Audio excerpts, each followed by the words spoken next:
In gremo na naslednjo točko. Zdaj gremo pa v državni zbor in tukaj boste dobili odgovor, zakaj je v tem času prišlo toliko migrantov, ker je državni zbor delal statistiko. Vidite? A nimamo čudovit logo, Republika Slovenija, državni zbor, naši poslanci, čudovito. Ampak, a veste, da ima državni zbor tudi raziskovalni oddelek? Jaz do nedavnega tega nisem vedel. No, zdaj pa poglejmo. Raziskovalno-dokumentacijski sektor imajo Republika Slovenija, državni zbor in so naredili 14.6.2021. So naredili Slovenija in druge države članice v času pandemije COVID-19. Kaj so naredili? Zajeli so podatke, smrtne primere v Sloveniji in so jih primerjali z drugimi članicami Evropske unije.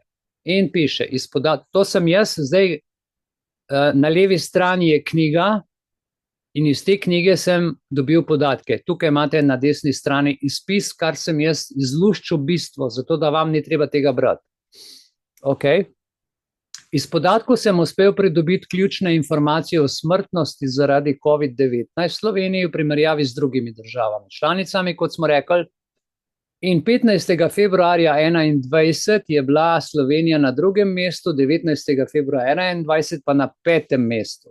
Po številu preseženih smrti v letu 2020 med 26 članicami državami EU.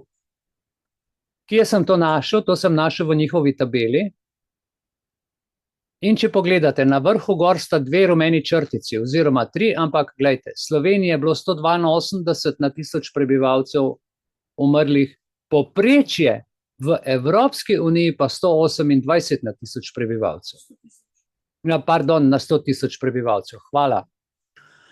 In tam od spodaj, vidite, piše Slovenija 6. april 2020, ok, to je zdaj malo že nazaj, a ne? Piše pa 182, tako kot tudi na vrhu. In kaj zdaj to pomeni v odstotkih?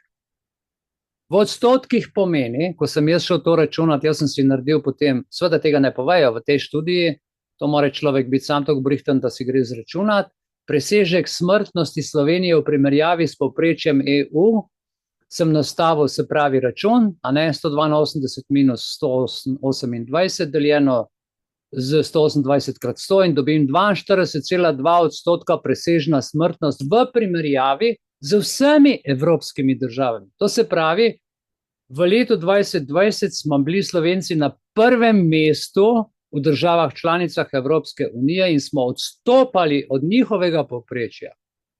Je bilo višja za 42,2% smrt, ker še sploh ni bilo cepiv. Takrat se spomnite, to je čas, kjer smo bili zaprti, ko je bila karantena in takrat so delali, kar so hoteli, ker ni bilo nobenega v službah, nikjer nobenega, to so vse interno delali. Ljudi pobijali na veliko. Predlagam minuto molka za vse tiste, ki so mogli to preživeti in še enkrat moje sožalje vsem, ki ste bili priča temu in niste mogli do babice, do dedka, do tete, do bolnika, ker so vas zaprli in so rekli, da so bolnice polne, bile so prazne, ker so izvajali namensko smrt, najvišjo smrtnost v Evropi smo imeli.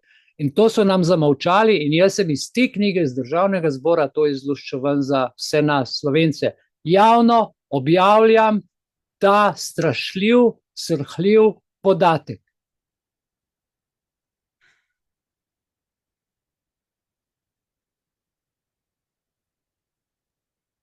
Hvala lepa, gremo naprej. S tem smo zaključili. To je statistika v državnem zboru.